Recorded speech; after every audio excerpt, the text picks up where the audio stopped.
Just as a refresher, F3, we've been doing this now for almost 10 years.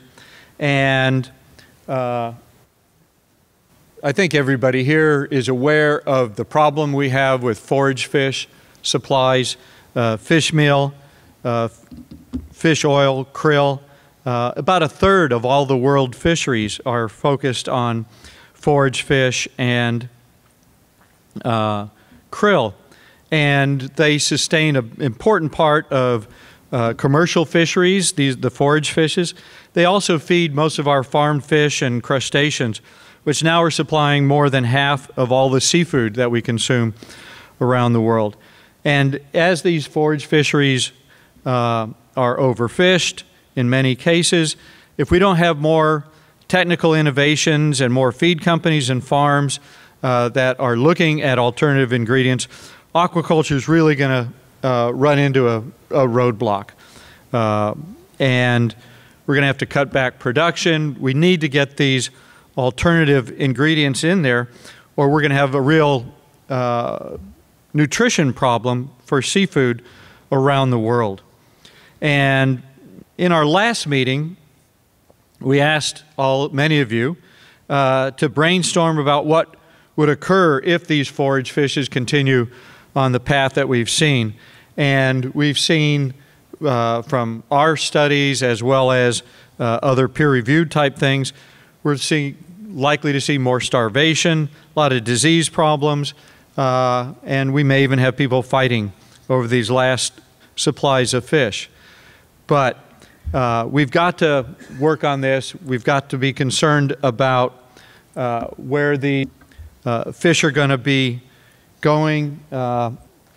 So these are some of our contest winners from the first 3 challenges that we had. I think most of you are familiar with this. And we've done, I think, a great job on this.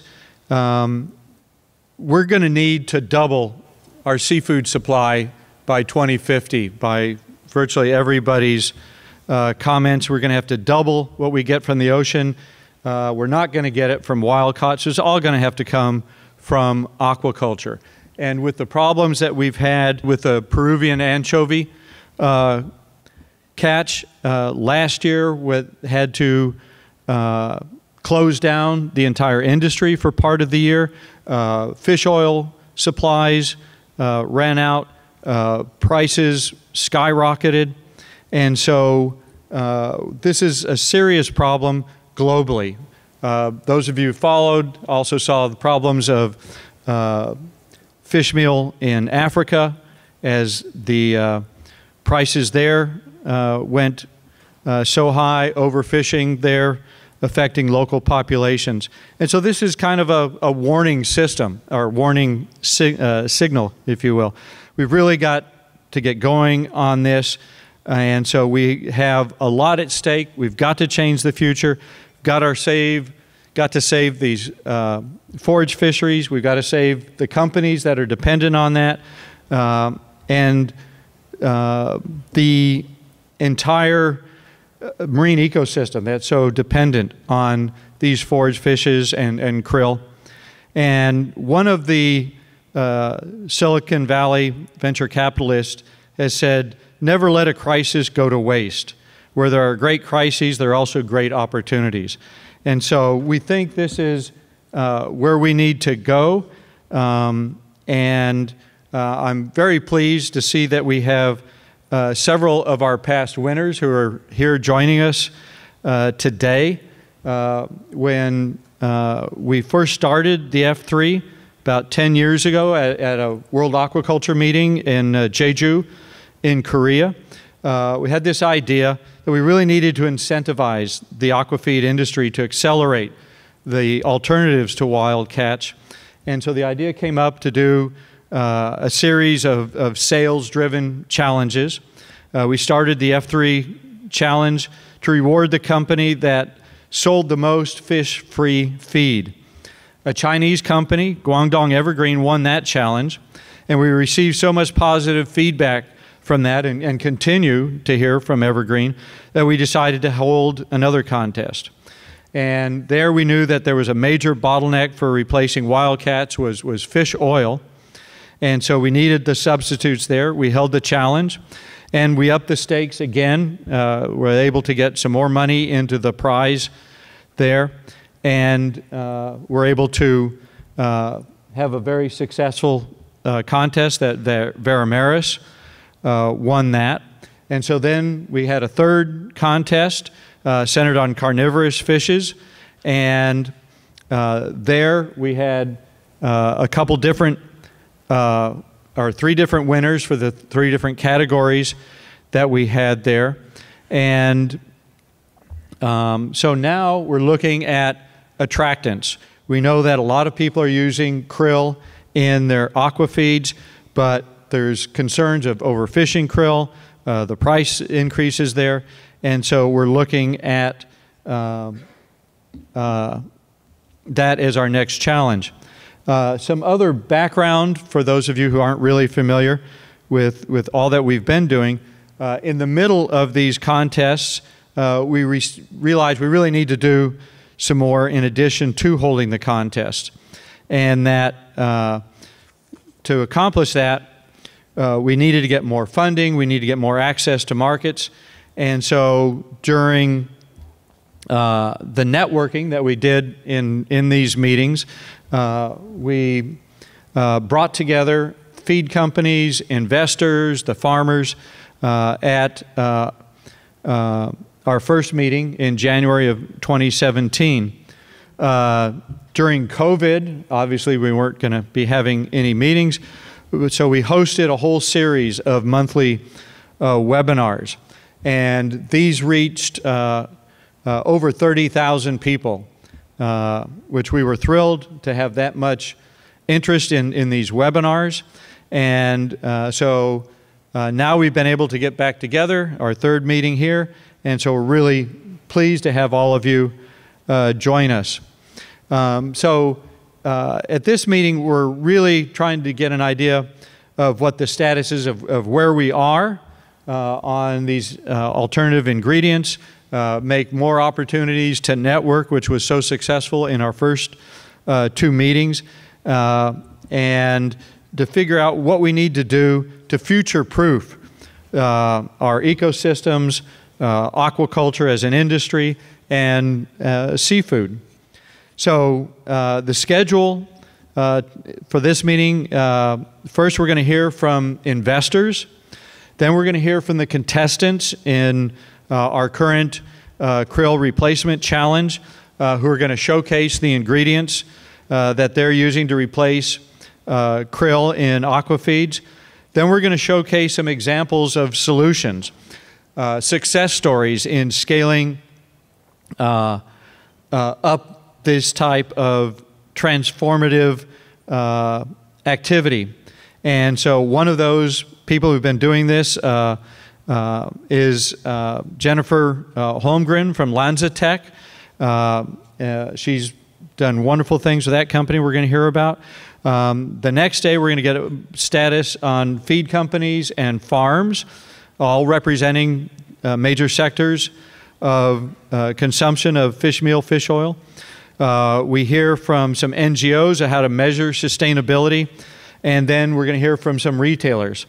On Wednesday night, we're going to have a keynote who can tell us more about how SynBio tools might assist this.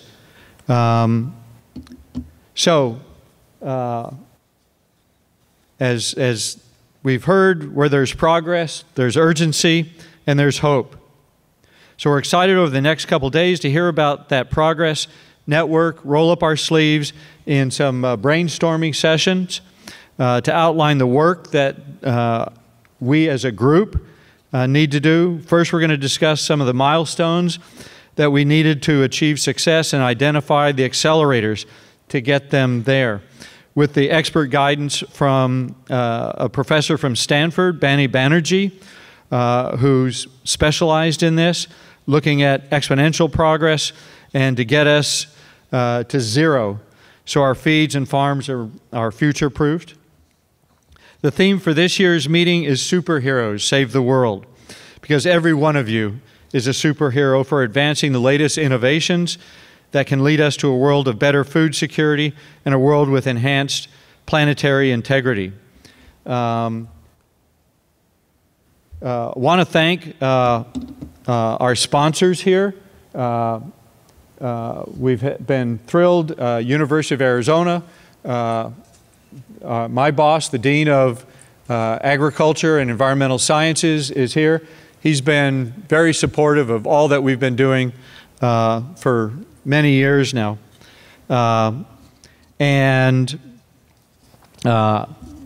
We also appreciate some of the other universities that have been involved, some of the NGOs that have been so supportive for us over all this time.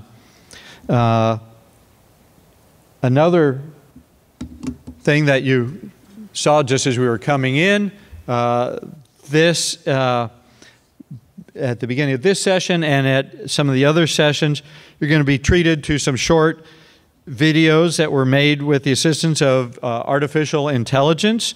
Our artistic director, Micah Brown from AI, helped put all these together. And I think you're going to really enjoy. I've looked at all of them already and just amazed at what can be accomplished here. Just some bookkeeping things. I think probably everybody who's been to conferences, business conferences, have seen this in various versions.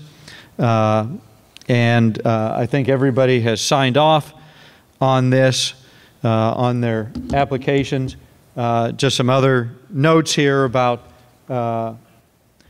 please being respectful for all the other members here.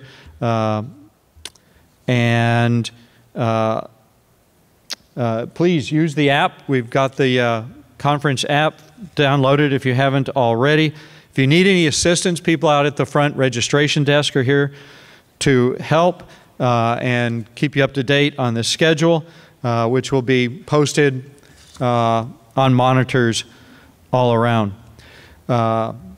So before we begin our first discussion here, I want to share a quick message from a global business leader that many of you have, I'm sure will recognize, Sir Richard Branson, innovator, major entrepreneur, and so we're going to show his message. I'm Richard Branson, and I'm excited to talk to you about an important and effective effort to sustain our seas. It's the F3, or Future of Fish Feed Initiative, and it is working to save not just ocean life, but the future of our planet for ourselves and for our children. The F3 project addresses the humblest but most vital life forms in the ocean, tiny fish and krill near the bottom of the food chain. One of their core initiatives is the F3 Challenge, an international effort designed to encourage the aquaculture feed industry to switch from wild catch to more sustainable ingredients for their products. By creating incentives and investing in feed alternatives, F3 is helping to reduce the need to overfish and ending a major threat to extinction. So far, F3's efforts have saved the lives of 2 billion fish, and that's only the beginning. As an entrepreneur and investor, I understand that change and innovation are essential for the health and vitality of any industry. Investment in F3 is an opportunity not only to avert disaster, but also to create new, effective sources of sustainable nutrition that could help feed a world of 9 billion for decades to come. Because of its centrality to life, the ocean is everyone's business. So let's get involved with F3. Let's support and create new ingredients. Let's demand more sustainability from seafood retailers. Let's create food sources that do not deplete our oceans, but allow all its richness and diversity to flourish. Together, we can create a brighter future, one not only with enhanced food security, but with a healthy, thriving ocean as well. Good food and a healthy planet are possible.